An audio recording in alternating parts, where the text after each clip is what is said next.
Nestled in the northern Armenian town of Turmoil, a derelict factory is roaring back to life.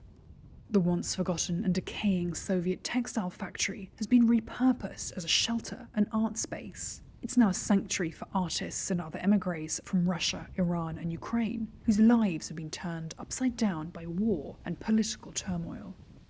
Polina Ivanova launched the project called Aastan, or Shelter in Armenian, in late 2022. She says locals were unconvinced at first, but have since come to accept it. Reuters went to take a look in August and September of this year. It's a relationship that's become much better over time. I think in the beginning people were really wary and there was very little trust.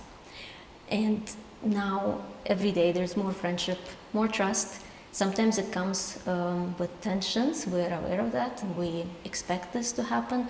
But I feel that every tension that happens and even every conflict that happens eventually is productive for our relationship.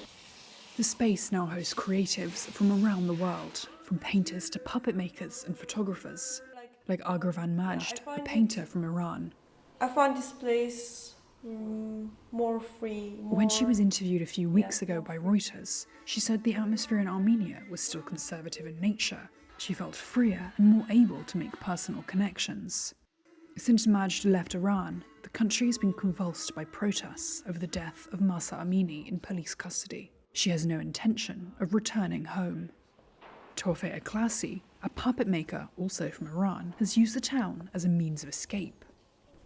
If I want to compare to Iran, I feel that we are more sad there, that we are completely paralyzed by bad news. But here, the thing is, all the people are so alive.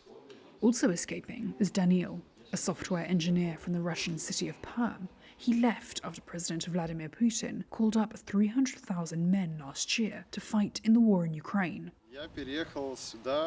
I came here on October 14th, 2022, after the partial mobilization was announced in Russia. I did not agree with the country's politics and thought that it was dangerous to stay in Russia given my views. So I painted over a Z symbol on my house and left the country.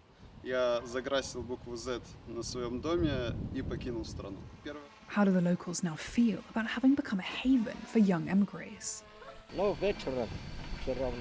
68-year-old Ararad says the repurposed factory has helped breathe new life into the town of 1,000 people, bringing joy to a place that had seen factory closures, unemployment and immigration since the collapse of the Soviet Union in the 1990s.